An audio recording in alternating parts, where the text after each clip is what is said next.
The film industry suffered a huge blow during hard lockdown, as with many parts of our economy. Now, some productions were put on hold, while others were cancelled altogether, leaving many without work. But it seems like things are picking up and creatives can get back to work. The Cape Town Film Studio says it might have one of its busiest years yet ahead. Let's discuss this good news with the CEO of the Cape Town Film Studios, Nico Dekker, who joins us now from Cape Town. Nico, thank you so much for joining us. Before we talk about the bumper year that you're expecting, give us a sense of what the year of lockdown was like for your business and how you prepared once it became evident that the borders were opening and certain parts of the industry would be allowed to open for business. Yeah, thanks for having me, Marcelle. It was quite challenging, to say the least. Of course, nobody could enter the country, and most of our clients, I would say 100% almost of our clients, are foreigners, are coming from mostly Los Angeles. So in that period where we were closed, we started preparing and re-engineered actually a studio so that you all, say for argument's sake, all aircon and fresh air systems are set up in such a way that you can't inhale the virus. Specialized filters built in, very complicated and interesting facial recognition and temperature measurements being installed. And I must say, when we were able to let people into the country, things changed dramatically. People took a huge knock, just to say that. I mean, worldwide, 10 million people in the film industry were without work.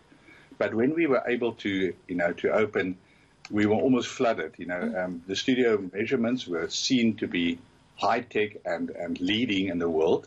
And on that point, many people don't realize, but Cape Town Film Studios is the only and first high-tech film studio of its kind in Africa, operating since about December 2010. I've been the CEO since 13 years, and I've been it is incredible to see the journey and to see what we could have done. And I'm so thankful that we got through this terrible COVID pandemic hardcore period. Now, obviously, there are various reasons that studios or organizations would pick Cape Town Film Studios to film their production. Obviously, cost is one of them, the high-tech nature of the studio you've set up. Do you get a sense that in the post-pandemic world, we're not completely there just yet, that your COVID regulations, your COVID readiness is part of what studios are now looking for when booking a space? Marcelle, yeah, that's very interesting. We've been very fortunate. Even before the pandemic, we've been inundated and actually fully booked since the last 5 years. And as I look in the future, I see the next 5 years looking the same. But there is enormous direction towards film studios of this nature in the world where you can control productions. It is not only cost, but it's also the way that you can control shoots. We mustn't forget, a studio is actually a manufacturing space. And to give you an idea that over 100,000 people were employed by production using the studio in the last 10 years, mostly carpenters, painters, people coming from backgrounds that are normally not accessing the film industry, that's not in that specialized filming environment. And that makes it very fascinating. That means, back to the question, people shoot in studios because they can control the budget, they can shoot quicker, faster, and especially with interior and exterior sets, you actually know what you're going to get and you can know what kind of value for money you get. And now, just last week, big success for South African film lovers and documentary makers, of course, was the news that My Octopus Teacher won an Oscar for Best Documentary. Is it a case of a victory for one is a victory for all in the industry? I think so. We work in a slightly different world, and that world is the one where we facilitate mostly massive Hollywood productions. All our productions are coming straight from Los Angeles, but definitely that win was fantastic. It is a further feather in the cap of our industry. Wonderful crews, incredible facilitation production companies. I think we are one of the, let's say, secrets in the film world. People don't realize how well we are doing. We could do much better. I think our own productions are the ones that we should actually focus on in the future. We are doing wonderful work for international people, but it's time now to start following our brothers and sisters in New Zealand and Australia to start making also award-winning South African shows. Now, My Octopus Teacher was, of course, streamed on Netflix. We're seeing more and more of them putting their best foot forward at the big traditional award ceremonies.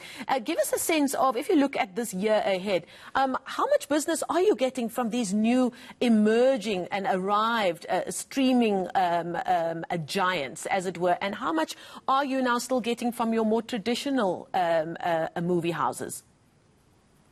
Very good question. I think that is a whole broadcast on its own. Yes.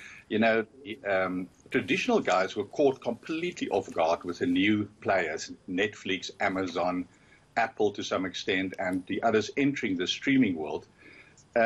Netflix dominating at the moment at the studio. Our biggest clients some years ago, say only 4 years ago, were the traditional, you know, Disney, Fox, Universal, Paramount, that kind of guys. Now, it is Netflix and HBO Max. They are both streaming services. And the big guys can't get in. So I've got the big, the traditional massive Hollywood film studios are on a waiting list and they can't enter.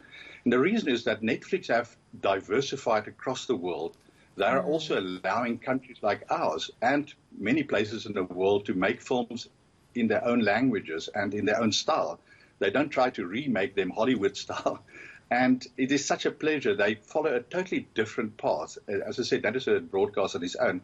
I would just say, in short, the library principle, where you've got a library card for $10 across 200 million people across the world. Yeah. And Netflix, for instance, will spend this year $19 billion US dollar on production.